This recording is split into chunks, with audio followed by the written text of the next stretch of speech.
Et tous ceux qui nous regardent en ligne ou qui vont nous regarder tout ça, bienvenue ici à Maison du Gospel. Alléluia. C'est bien, on atteint les nations, les messages vont dans le monde entier. Alléluia. Donc je voudrais partager quelque chose avec vous d'extraordinaire ce matin.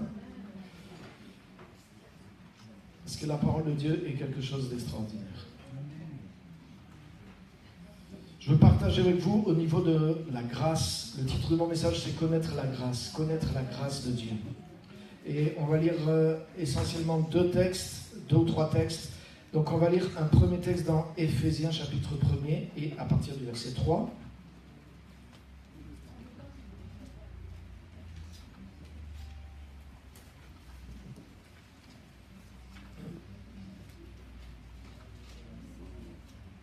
Éphésiens chapitre 1er.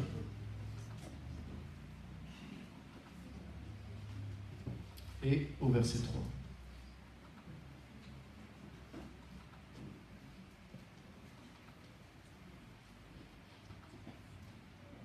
Vous êtes prêts? Béni soit le Dieu et Père de notre Seigneur Jésus-Christ, qui nous a bénis de toute bénédiction spirituelle dans les lieux célestes en Christ. Wow. Verset 4. En lui, donc en Jésus, Dieu nous a choisis avant la création du monde, pour que nous soyons saints et sans défaut devant lui. Dans son amour, il nous a prédestinés à être ses enfants adoptifs par Jésus-Christ. C'est ce qu'il a voulu dans sa bienveillance pour que nous célébrions la gloire de sa grâce dont il nous a comblés dans le bien-aimé. Pour que nous célébrions la gloire de sa grâce.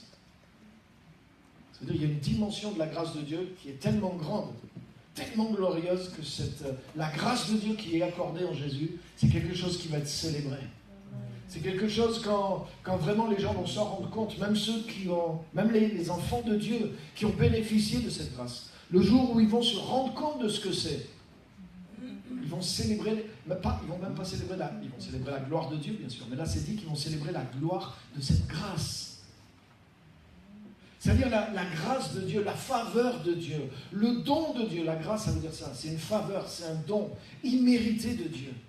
C'est quelque chose dont Dieu nous met en possession. C'est quelque chose qui a une puissance et qui vient de Dieu. Cette grâce de Dieu, Dieu l'a préparée, on l'a lu ensemble, dès avant même la création et la fondation du monde. Et il l'a mis en Jésus-Christ. Dieu nous a bénis en Jésus-Christ de toutes les bénédictions qui existent et qui sont dans le monde spirituel et qui sont cachées en Jésus-Christ. Alléluia. Avant que le monde soit, c'est écrit, il nous a choisis pour que nous soyons saints et sans défaut devant lui en Jésus. Il nous a prédestinés à être ses enfants adoptifs par Jésus. Alléluia. La grâce de Dieu, c'est quelque chose qui est intemporel. C'est-à-dire que la grâce de Dieu existait avant que le monde existe. Par exemple, si tu lis la Bible, tu peux penser que la grâce de Dieu, elle est venue pour réparer le péché, par exemple. Quand le péché est venu dans le monde, pour que l'homme soit pardonné, pour que l'homme soit purifié, pour que l'homme soit changé, on a besoin de cette grâce de Dieu. La grâce de Dieu a été manifestée en Jésus au travers de sa mort à la croix, de sa résurrection, etc., etc. Amen. Mais cette grâce, elle existait avant le monde même. Elle a été manifestée dans le temps par la venue de Jésus. Mais cette grâce existait déjà. Alléluia. Alléluia. La semaine dernière, j'ai montré que si en amont quelque chose de très impossible se passe, alors en aval, c'est facile même que quelque chose d'impossible se produise. On est d'accord? Et je voudrais te dire que la grâce de Dieu, c'est quelque chose qui s'est produit bien longtemps en amont. Alléluia. Est-ce qu'un chrétien peut être saint et sans défaut devant Dieu? Qui sait parmi nous qu'il est saint et sans défaut devant Dieu? Ben, normalement, on aurait dû tous lever la main. D'une certaine façon, bien sûr, voilà, on est d'accord. Il y a une petite... tout dépend de quel point de vue on se place, donc je ne vous en veux pas, et je ne m'en veux pas non plus. Tout dépend de qui pose la question et où il veut aller. Mais regarde le verset qu'on a lu, le verset 4. En lui, en Jésus, Dieu nous a choisis avant la création du monde pour que nous soyons saints et sans défaut devant lui. Qu'est-ce qui fait qu'aujourd'hui, qu'est-ce qui nous empêcherait aujourd'hui d'être saints et sans défaut devant Dieu? C'est les choses qui sont actuellement dans notre vie. Nos imperfections qu'on porte. Elles viennent d'où? Elles viennent de nous. Elles viennent d'une humanité qui a chuté. S'il n'y avait pas eu la chute sur terre, et qu'on soit tous restés dans le jardin d'Éden et dans la présence de Dieu, s'il n'y avait pas eu le péché dans le monde, on serait saints et sans défaut devant Dieu? Oui ou non? Facilement. Donc c'est l'histoire du péché et de la terre qui fait que nous avons du mal en tout cas, et nous pouvons, si on regarde à nous-mêmes, quelque part nous ne sommes pas saints et nous ne sommes pas sans défaut par rapport à la sainteté et à la perfection de Dieu, on est d'accord? Mais maintenant regarde ce que dit le texte. Nous, nos problèmes, ils viennent de quoi? Ils viennent de ce qui s'est passé depuis la création du monde. Même pas depuis la création, depuis la chute qui est survenue après la création. On est d'accord? Mais là, le texte dit avant la création du monde. Avant la création du monde. Dieu t'a choisi en Jésus pour que tu sois saint et sans défaut devant lui. C'est comme si Dieu te crée, admettons, Dieu te crée en dehors de la planète Terre, en dehors de l'histoire de la planète Terre.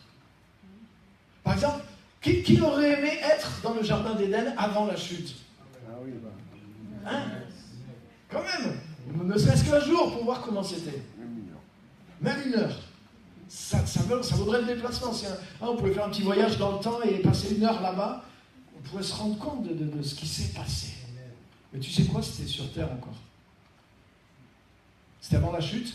C'était dans la perfection sur terre. Mais c'était sur terre. Mais là, il est dit avant la création du monde. C'est avant la terre. Oui ou non? Oui. Avant la terre. Donc avant la terre, dans la Bible, on est dans Jean chapitre 1, verset 1. Dans le commencement, avant le commencement. Avant que Dieu débute le commencement. La parole était avec Dieu et la parole était Dieu. C'est ça. Dans l'histoire de la Bible. Dans la pensée biblique située avant la création du monde, qu'est-ce qu'on sait de tout ça? On le voit un petit peu? Jean 1, 1. Au tout début, avant le début. La parole était avec Dieu et la parole était Dieu. Donc Jésus était là. Jésus, la parole était là. Il était là, il était avec Dieu et il était en Dieu. Et la Bible dit que en Jésus, qui était là, on était déjà en lui. Et Dieu avait déjà prévu tout ce que Jésus allait faire. En réalité, ce que Jésus a fait, il n'a pas rattrapé les erreurs d'Adam. Jésus a manifesté quelque chose qui avait été fait avant Adam même. En réalité, quand la Bible dit que celui qui est en Christ, il est une nouvelle création, comme s'il y a une deuxième création, cette deuxième création, c'est en réalité la première création.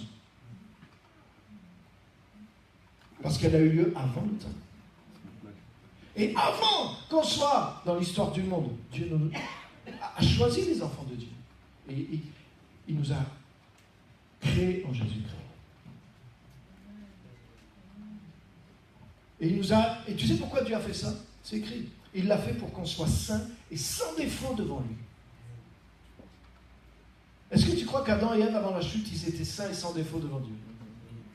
Maintenant, si Adam et Ève, ils avaient été créés même avant la terre, en Jésus, c'est-à-dire Jésus qui est le remède éternel au péché, c'est-à-dire même si jamais quelque chose arriverait qui ferait changer l'homme, Dieu a déjà anticipé, il a déjà mis l'antidote dans la personne de Jésus. Et avant la terre, avant même la chute, avant même que le jardin d'Éden, Dieu crée Adam et Ève en Jésus. Est-ce que ceux-là, ils ne seraient pas encore plus saints et sans défaut que ceux qui ont été réellement créés sur terre? Personne n'a suivi. Oui ou non? Oui. C'est logique, non? Pour moi, c'est carrément logique. Mais c'est Adam et Ève là, c'est nous. En lui, Dieu nous a choisis avant la création du monde pour que nous soyons saints et sans défaut devant lui.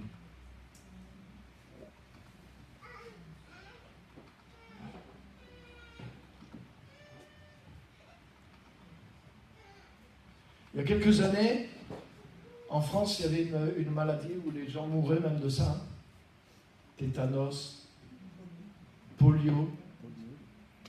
Et même, moi je connais des gens qui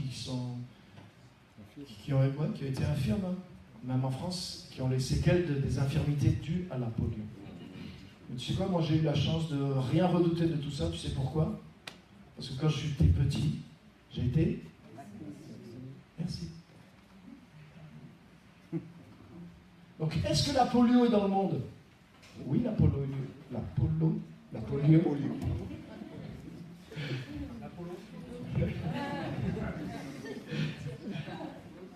J'en ai une, c'est pas ça. La polio est dans le monde. Est-ce que je suis un être humain susceptible d'attraper la polio? Oui. Je suis un être humain et je suis sujet à pouvoir attraper ce genre de choses. On est compatibles, malheureusement. Et si je suis dans des circonstances favorables pour que je l'attrape, normalement, je pourrais craindre de l'attraper. Mais qu'est-ce qui s'est passé? Il s'est passé que, pas avant que je vienne dans le monde, mais aussitôt que je suis venu dans le monde, on a mis en moi quelque chose qui empêche quelque chose qui pourrait arriver d'arriver. En réalité, j'ai déjà le remède avant que le mal arrive.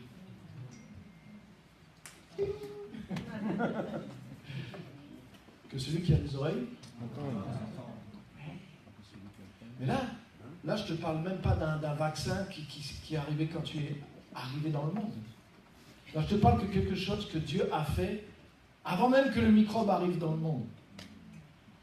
Avant que les problèmes arrivent, avant que le péché arrive, avant que la nature humaine soit changée. C'est-à-dire la nature humaine n'est même pas encore inventée pour pouvoir être changée. Dieu nous a choisis, il nous a mis en Christ pour qu'on soit saints et sans défaut devant lui.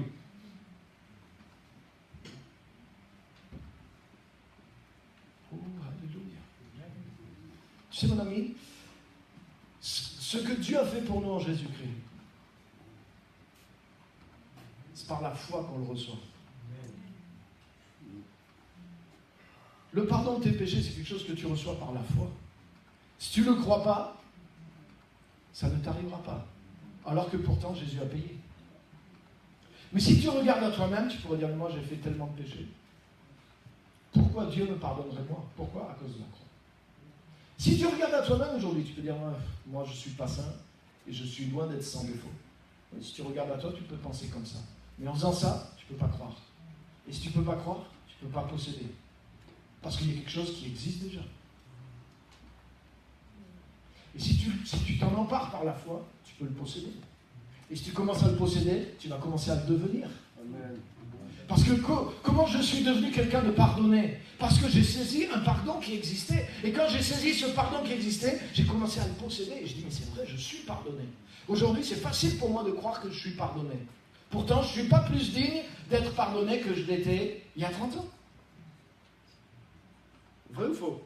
C'est pas moi qui me suis amélioré. Ce qui s'est amélioré, c'est ma capacité à croire.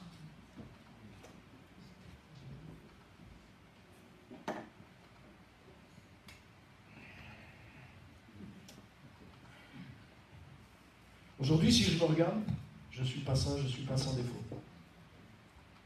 Même ma femme, elle peut vous le confirmer. Mais, mon acceptation par Dieu, tant que je suis en Jésus-Christ, mon acceptation par Dieu ne dépend pas de ce que je suis encore à vue humaine dans la chair. La manière dont Dieu me voit, la manière dont Dieu rentre en relation avec moi. Comme Paul a dit, j'ai aucune propre justice. Ce que je désire, c'est d'être trouvé en lui. D'être trouvé en lui. Si tu restes attaché à Jésus, si tu vis en Jésus, si tu dépends de cette relation avec lui, lui qui est cette échelle qui touche la terre et le ciel, Les choses qu'il a accomplies dans le ciel et dans l'éternité, il est venu les amener sur la terre pour qu'elles soient manifestées dans ta vie et dans ma vie. Jésus-Christ, depuis l'éternité, il a déjà fait ce qu'il faut pour que devant Dieu, je sois sans défaut et que je sois saint devant lui. Si Jésus-Christ a fait ça pour moi dans l'éternité, ce n'est pas ce qui m'arrive dans le temps qui va changer la manière dont Dieu me voit et dont je suis réellement. Et tu sais quoi? J'ai l'audace de le croire. Alléluia. J'ai l'audace de le croire. Je crois que je suis pardonné. Je crois que je suis justifié aussi. La Bible dit. Nous sommes rendus justes. Tu sais ce que dit la Bible aussi? La Bible dit ceux que Dieu a justifiés, Dieu les a glorifiés aussi. C'est écrit. C'est-à-dire qu'il y a quelque chose qui est vrai là-dedans. Il y a quelque chose qui est accompli déjà. Là, on a lu ensemble que Dieu nous a déjà bénis dans les lieux célestes en Jésus-Christ de toute bénédiction qui existe dans le monde spirituel. Donc, venir à l'église pour dire Seigneur, bénis-moi, faire des réunions de supplication pour être béni, c'est du temps perdu parce que ça fait une éternité, c'est le cas de le dire, que Dieu nous a tous bénis en Jésus-Christ. Tu ferais mieux de dire Seigneur, donne-moi, aide-moi à comprendre par la foi, aide-moi à saisir ce qui est déjà accompli pour moi en Jésus-Christ. Alléluia. Si tu es en Jésus, tu n'as pas besoin de lutter contre toi-même pour être accepté. Et tu sais quoi? C'est pas forcément par la force de ta lutte contre toi-même que tu vas être transformé. Mais c'est par ton union. Comment tu es venu au pardon? Comment tu es né de nouveau? Est-ce que tu es né de nouveau par ta force à te transformer? Non. Tu t'es repenti. Tu es venu à Jésus et tu as cru en lui. Au moment où tu as réalisé que tu étais le plus indigne, c'est le moment où tu as pu recevoir. Parce qu'au moment où tu réalises que tu es le plus indigne, tu ne peux que être sauvé. Au moment où tu es perdu, tu ne peux être que sauvé. Et c'est ce qui fait que tu reçois beaucoup. Parce que tu es dans la bonne position pour dire je ne mérite rien. Je ne peux rien. Mais Jésus a fait pour moi. Et j'ai besoin d'un sauveur qui n'est pas moi-même. J'ai besoin de quelqu'un qui me sauve de ma situation, de mes péchés, et qui me sauve même de moi-même. Jésus l'a fait de toute éternité. Est-ce que c'est impossible, comme on a vu la semaine dernière, c'est impossible pour un être humain de se rendre lui-même saint et sans défaut devant Dieu? C'est impossible. C'est impossible.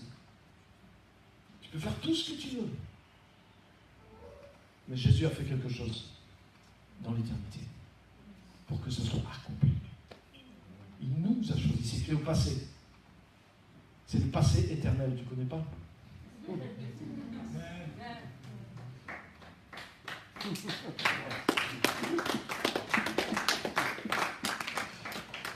C'est le temps de Dieu.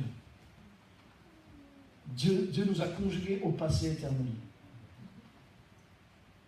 Alléluia. Et la foi, c'est s'approprier quelque chose que Jésus a fait. Le salut, c'est s'approprier quelque chose que Jésus a fait. La grâce de Dieu, c'est quelque chose que Dieu a fait et que tu peux recevoir. La guérison, c'est quelque chose qui est déjà fait dans l'œuvre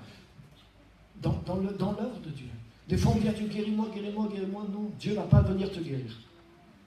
Parce que Jésus nous a guéris. C'est comme si tu disais à Dieu, Dieu, viens me pardonner, viens me pardonner, viens. Dieu ne va pas venir te pardonner. Dieu est venu en la personne de Jésus et il t'a pardonné et il m'a pardonné. Dieu, sauve-moi pour que je puisse aller au ciel. Dieu ne va pas venir te sauver pour que tu ailles au ciel. Dieu est venu et au travers du sacrifice et de la résurrection de Jésus, il nous a sauvés pour que nous allions au ciel. Mais c'est toi qui dois t'approprier par la foi de cette grâce. Pour te l'approprier, il faut que tu vois que c'est quelque chose qui est accompli. Si tu veux découvrir comment être saint et comment être sans défaut devant Dieu, tu as le choix. Une vie de lutte stérile dans laquelle tu ne peux pas aboutir. Ou demander à Dieu comment on l'a chanté. Révèle-moi Dieu. Révèle-moi ta majesté. Révèle-moi ce qui est à moi en Jésus-Christ. Amen. Tu sais que si tu es saint et sans défaut devant Dieu, tu es intouchable par le diable. Beaucoup de chrétiens croient plus dans le diable qu'en Dieu. La seule chose qui fait que le diable peut toucher quelqu'un, le diable et les démons, c'est quoi? C'est la somme d'injustice et d'iniquité qu'il y a dans la vie de quelqu'un. C'est pour ça que Dieu taquine le diable avec Job. Hey, tu as vu mon serviteur Job? Il n'y a personne qui soit comme lui sur la terre. Il est juste. Il est parfait. Il est sans défaut. Et le diable, donc je ne peux rien faire pour lui. Je ne peux rien faire contre lui.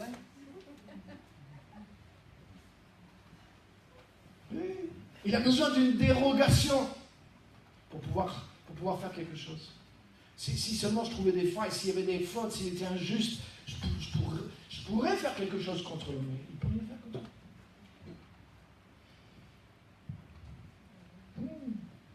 Si tu es juste de ta propre justice, tu vas toujours être en train de boucher les trous de ta maison pour essayer que l'ennemi ne rentre pas, parce que tu sais qu'il y a des petits trous et qu'il y a un petit peu d'air qui passe. Mais si tu as compris que ta justice vient de Jésus-Christ, dans Apocalypse 12, c'est écrit comment ils ont vaincu le diable. Ils l'ont vaincu au travers du sang de l'agneau. Autrement dit, ce n'est pas au travers de ma justice, c'est au travers de sa justice. C'est au travers de ce qu'il a fait pour moi. Moi, je suis caché, je suis enseveli. Qu'est-ce qu'on a fait dans le baptême la semaine dernière? On a enseveli les personnes en Jésus-Christ. Tu dois rester en Jésus-Christ. Tu dois revêtir Jésus-Christ, tu dois être caché, tu dois disparaître, tu dois t'approprier ce qui est en Jésus-Christ. Parce que Jésus a accompli absolument toutes les exigences que Dieu attend de l'être humain. Et si tu es uni à Jésus, si tu revêts Jésus, mon travail en tant que chrétien, c'est ça. C'est découvrir cette grâce, découvrir qui il est et le revêtir le plus possible et tous les jours possible. Me rapprocher de lui, me l'approprier et me revêtir de la personne de Jésus. Pour devenir comme lui. Alléluia. Le secret est en Jésus, les amis. Et ce secret-là, c'est même pas ce que Jésus, c'est même pas simplement ce que Jésus est venu manifester sur terre. Une grâce qui était déjà accomplie dans son passé éternel. Alléluia. Alléluia.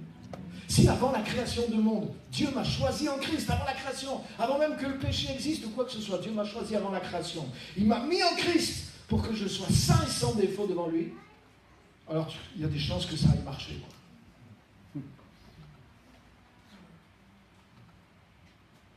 Non? On est d'accord?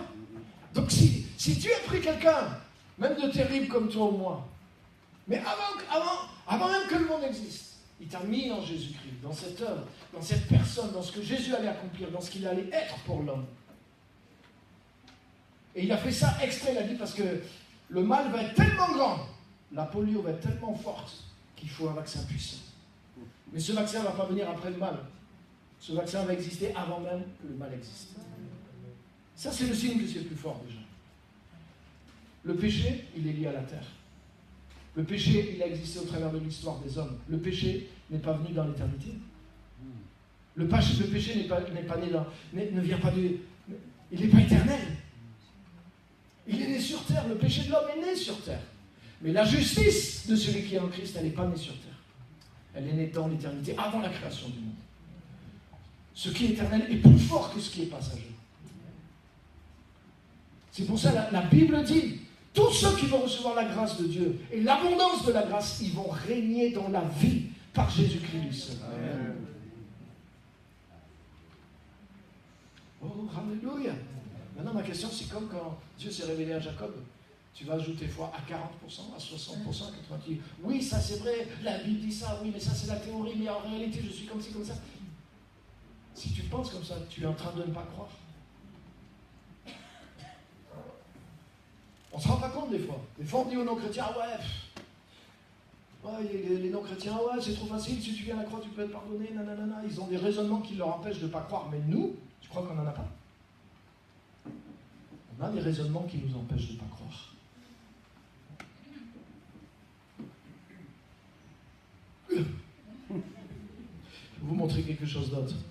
Je vais vous montrer comment Dieu s'y prend avec nous pour qu'on arrive petit à petit à croire et à comprendre tout ce que Dieu a fait pour nous en Jésus-Christ. Dans le 2e livre de Samuel, chapitre 4 et verset 4. 2e livre de Samuel.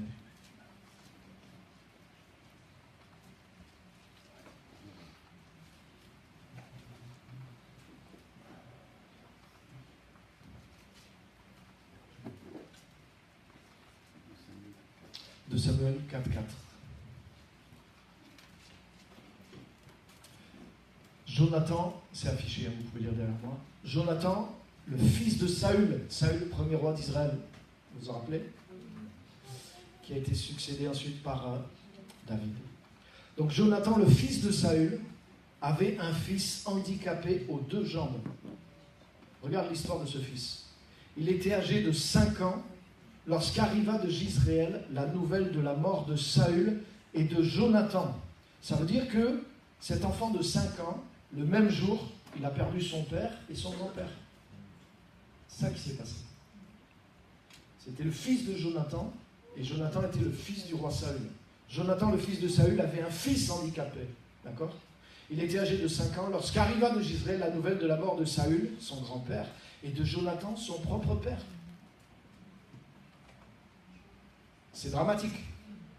Bon, à 5 ans, il ne s'est pas trop rendu compte, mais regarde ce qui lui arrive à cause de ça. La nouvelle de la mort de Saül et de Jonathan. Sa nourrice le prit et s'enfuit, parce que c'était la guerre, c'était un moment de panique. Et comme elle se dépêchait de fuir, il tomba et resta estropié. Son nom était Méphibosheth. Donc le jour, cet enfant avait 5 ans, et on arrive vers sa nourrice est en train de le garder, on lui dit voilà, le père vient de se faire tuer à la guerre, et le grand-père vient de se faire tuer à la guerre. Ils étaient rois. C'était le roi, et normalement ça aurait pu être son successeur, son fils. Et ils ont été tués à la guerre, et ça a été un moment de panique en Israël. Donc la nourrice a pris l'enfant, elle s'est enfuie, et dans sa fuite, elle est tombée, et elle l'a... Ouais, il s'est passé, l'enfant a été brisé, et il ne s'est jamais remis. Il est resté estropié, il est resté handicapé, et paralysé toute sa vie. Tu te rends compte ? Le choc. À 5 ans, il perd son père, son grand-père. Le royaume a quitté leur famille aussi. Donc leur situation a changé, c'est sûr. C'est David qui est devenu roi. Et lui, il est resté infirme à vie.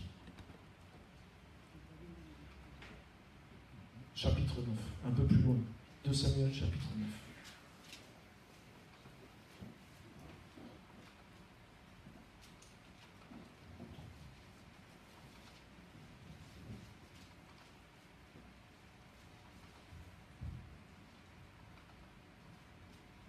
Verset 1er. Les années ont passé. Après cet événement-là, David est devenu le roi. Et David était ami avec Jonathan. Et David avait fait une alliance avec Jonathan, avec le fils de Saül. Et malgré que Jonathan était mort depuis longtemps, malgré que le père de Jonathan était mort depuis longtemps, David restait fidèle à l'alliance. C'est fort ça. C'est pas pour rien que David est appelé dans la Bible un homme selon le cœur de Dieu. Parce que Dieu reste fidèle à une alliance. Comme on l'a vu tout à l'heure avec Jacob, il lui a dit « Je ne t'abandonnerai pas jusqu'à ce que j'ai accompli ce que je te promets. » Dieu fait des alliances, Dieu tient les alliances. Même si c'est 4 générations après. Quand Dieu était intervenu en Égypte, tu sais la raison pour laquelle Israël est sorti d'Égypte? Ce n'est pas à cause de leur intercession. Hein. Oui, ils pleuraient et gémissaient. Mais tu sais qu'est-ce qu'il a dit? Dieu entendit les cris de la maison d'Israël. Mais Dieu se souvint de son alliance avec Abraham. Donc ce qui a fait bouger Dieu, ce n'est pas juste les cris de la souffrance, mais c'est l'alliance. Dieu est tenu à cause de l'alliance que lui-même a faite. Et à cause de l'alliance qu'il a faite avec Abraham, il a fait sortir un peuple d'Égypte. Alléluia. Tu crois qu'il n'y a pas une alliance puissante au travers de Jésus-Christ? L'alliance que Dieu a faite avec Abraham, il a demandé à Abraham. Dieu est passé entre des morceaux de viande. C'est Dieu qui s'est engagé en passant entre des morceaux. Et il a dit à Abraham, toi, pour que tu gardes cette alliance, tu vas couper aussi un morceau de toi. Mais l'alliance que Dieu a faite pour nous en Jésus-Christ, c'est Dieu lui-même qui a été coupé. Jésus-Christ est venu et il a été coupé, il a été déchiré en 1000 morceaux. Et son sang a coulé. Dans l'hébreu, dans la langue de la Bible, ça ne se dit pas faire une alliance. C'est couper une alliance. Il n'y a pas faire une alliance. Le mot faire, ce n'est pas pour une alliance.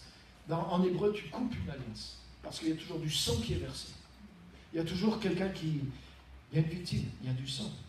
Quand ils ont fait la première alliance, même Moïse a tué un animal, il a pris du sang, il l'a jeté sur le peuple d'Israël, il l'a jeté sur les 10 commandements, il a dit maintenant vous êtes tenus d'obéir à cette loi.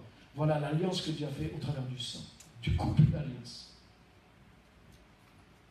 Dieu s'est souvenu de l'alliance qu'il avait faite. Il a fait sortir Israël d'Égypte.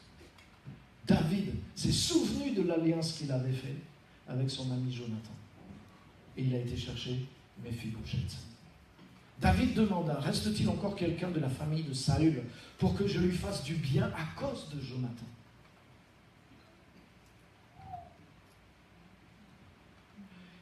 Il y avait un serviteur de la famille de Saül, un dénommé Tsiba, que l'on fit venir vers David. Le roi lui dit, es-tu Tsiba? Il répondit, pour te servir. Le roi dit, n'y a-t-il plus personne de la famille de Saül pour que je fasse preuve envers lui de la bonté de Dieu? De la bonté de Dieu. Tsiba répondit au roi, il y a encore un fils de Jonathan, il est handicapé aux 2 jambes, le voilà. Celui qui avait 5 ans quand c'est arrivé le petit. Il est grand maintenant, il est adulte.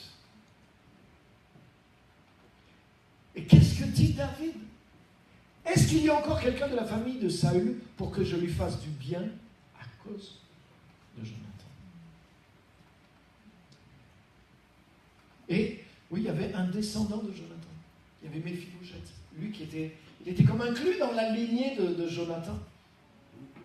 Et à cause de l'alliance que David avait fait à Jonathan, Dieu va faire quelque chose pour celui qui était inclus dans son ami Jonathan. Dieu, avant la fondation du monde, en tant qu'enfant de Dieu, il nous a inclus en Christ.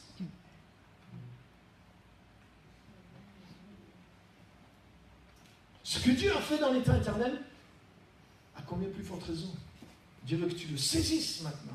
Dieu veut te faire du bien à cause de... Tu crois qu'il n'y a pas une alliance entre Dieu et son propre Fils, Jésus-Christ?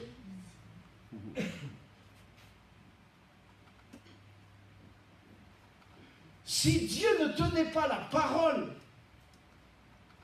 de son alliance pour tous ceux qui sont en Jésus-Christ, Dieu trahirait son propre Fils, Jésus-Christ. Et Dieu ne peut pas. Dieu n'a jamais fait ça, même avec Noé, même avec David, même avec Abraham. Dieu n'a jamais trahi aucune de ses promesses, ni avec le peuple d'Israël. À combien plus forte raison l'alliance que Dieu a fait avec nous dans son propre Fils, Jésus-Christ. Amen. Si David a béni Méphibosheth parce que Méphibosheth était en Jonathan, à combien plus forte raison, ce que Dieu a fait pour toi dans l'éternité en Christ, Dieu va faire que tu puisses l'avoir, en jouir et l'obtenir parce que tu es caché en Jésus-Christ. Alléluia.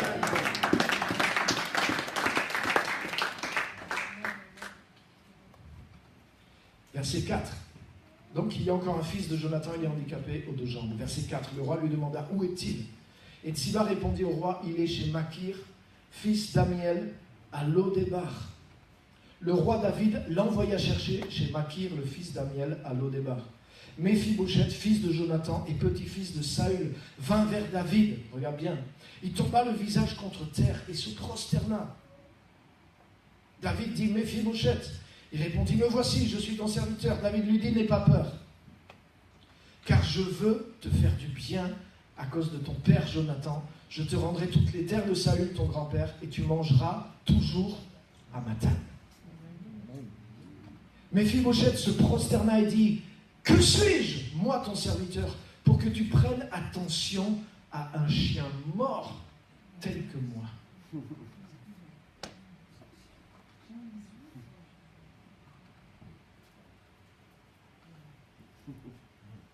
T'as déjà croisé un chien mort depuis 5 jours?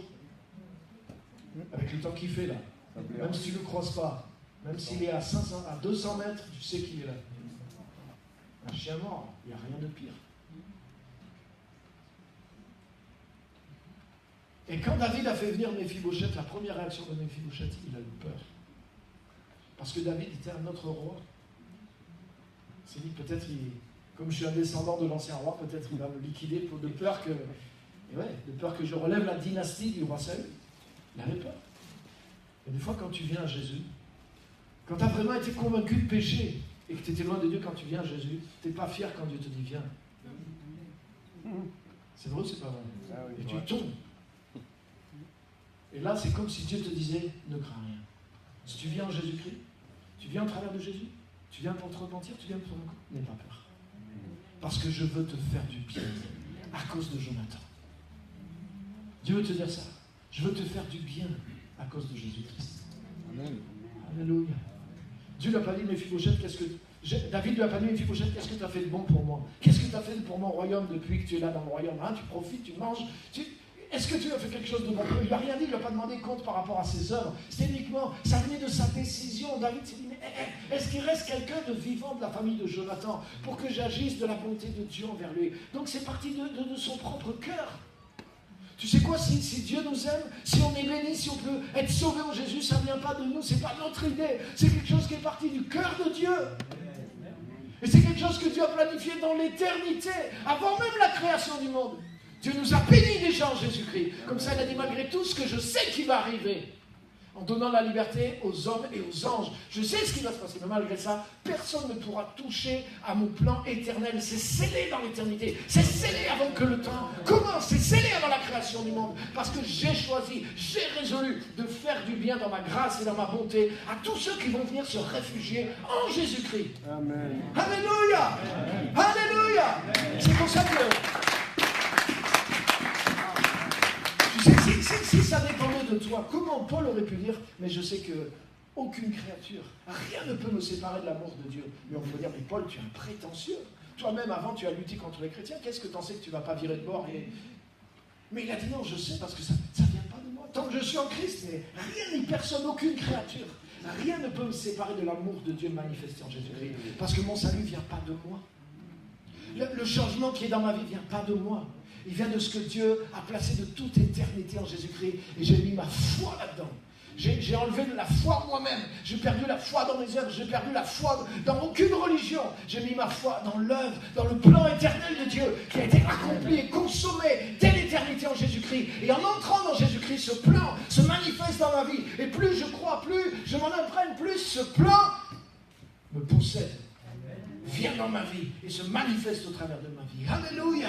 Amen. Dieu veut te faire du bien et tu n'as rien à craindre de lui. Et quand David me dit ça, mais je veux te faire du bien parce que j'ai fait une alliance avec ton père que tu ne connais pas. Ton père est mort quand tu avais 5 ans. Mais moi je connaissais ton père, j'étais ami de ton père.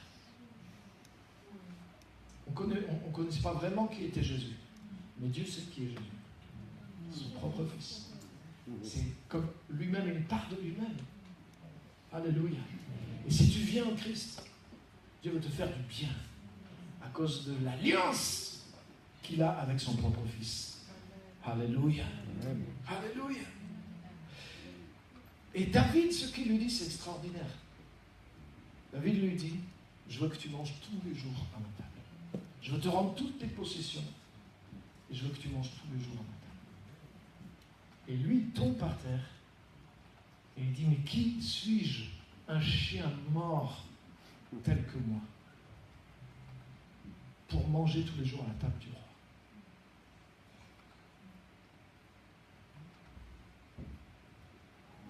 Tu sais qu'est-ce qu'a fait David? Tu sais qui était Méphibosheth pour tout le monde? C'était un pauvre infirme. C'était quelqu'un qui était foutu, c'était quelqu'un qui était raté, c'était la basse classe. Il habite dans un endroit qui s'appelle Lo-Débar. Lo-Débar, j'ai regardé la signification. Tu sais ce que ça veut dire? 2 mots hébreux. Lo, ça veut dire non. Comme en arabe. La, c'est non. C'est la négation. Dabar, en hébreu, c'est puissant. Dabar, c'est la parole. Dabar, c'est les choses. Et Dabar, ça veut dire pâturage aussi. Donc Lo-Débar, ça veut dire c'est un endroit où il n'y a aucun pâturage.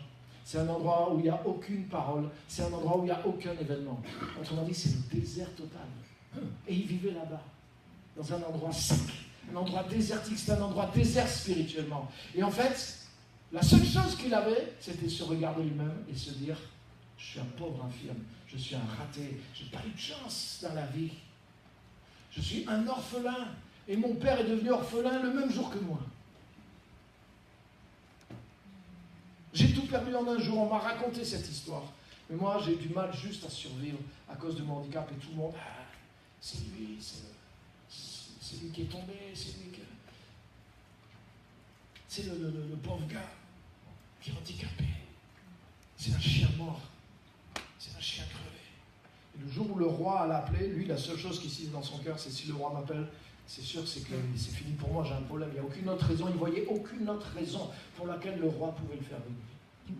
Et certainement pas la raison pour laquelle le roi l'a fait venir.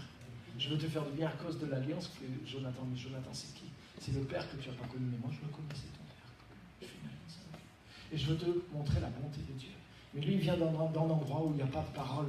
L'eau débarque, l'eau d'abord, il n'y a aucune parole. S'il n'y a aucune parole, il n'y a aucun événement. Rien ne peut se produire. S'il n'y a pas la parole de Dieu, il ne peut pas y avoir de foi. S'il n'y a pas de foi, ce que Dieu a préparé pour toi ne peut pas s'accomplir.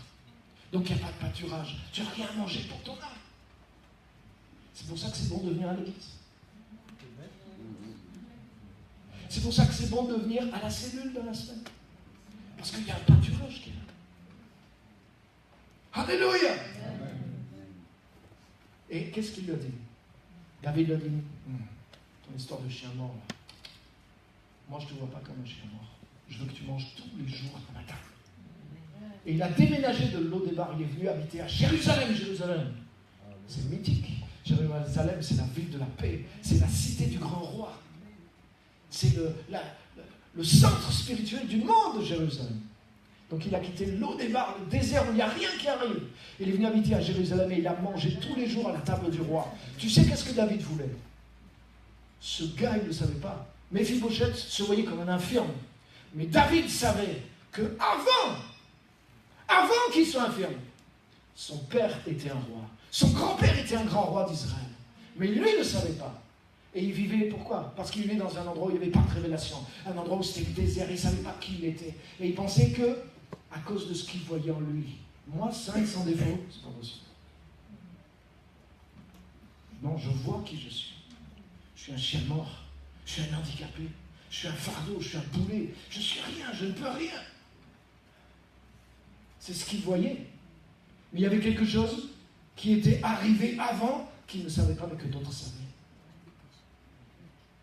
Je ne sais pas comment tu te vois, même en tant que chrétien. Mais ce que je suis venu te dire ce matin, c'est qu'il y a quelque chose qui est arrivé avant toi, que tu ne sais pas, et que je suis là pour te dire. Et que la parole de Dieu est là pour te dire. Et c'est pour ça que tu as besoin de manger à la table du roi tous les jours. Tu as besoin de quitter Lo-débar et de venir habiter à Jérusalem. Tu as besoin d'être dans la maison de Dieu pour entendre la vérité qui te concerne. C'est qu'avant même la création du monde, non, tu n'es pas juste le fruit de tes parents. Avant la création du monde, tu n'es pas juste un chrétien qui a cru et tu es membre d'une église et tu pries et tu lis ta Bible. Non, non, non. Avant la création du monde, Dieu t'a choisi, t'a mis en Christ pour que tu sois saint et sans défaut dans ta vie.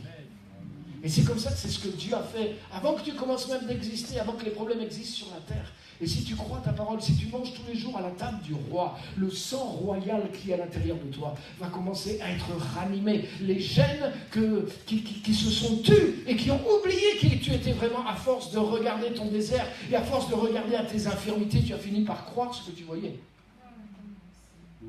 Mais Dieu veut que tu commences à croire ce que lui, il sait de toi. Amen. Alléluia. Et si tu es en Jésus-Christ, tu es cette personne-là. Alléluia. Amen. Alléluia. Amen.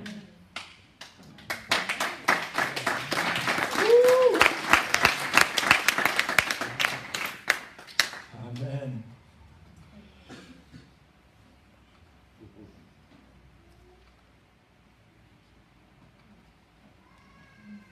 Verset 11, c'est la conclusion.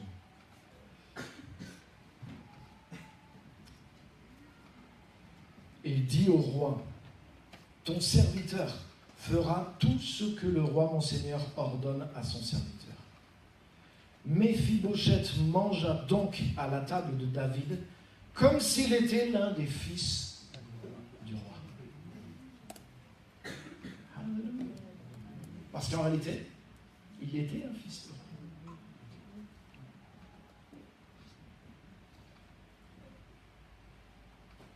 Pour que tu vois qui tu es, il faut que tu manges à la table du roi. Il faut que tu manges la parole. Il faut que tu manges la présence de Dieu. Tu vas découvrir tout ce que Dieu a fait pour toi en Jésus-Christ. Et que la grâce de Dieu a déjà accompli.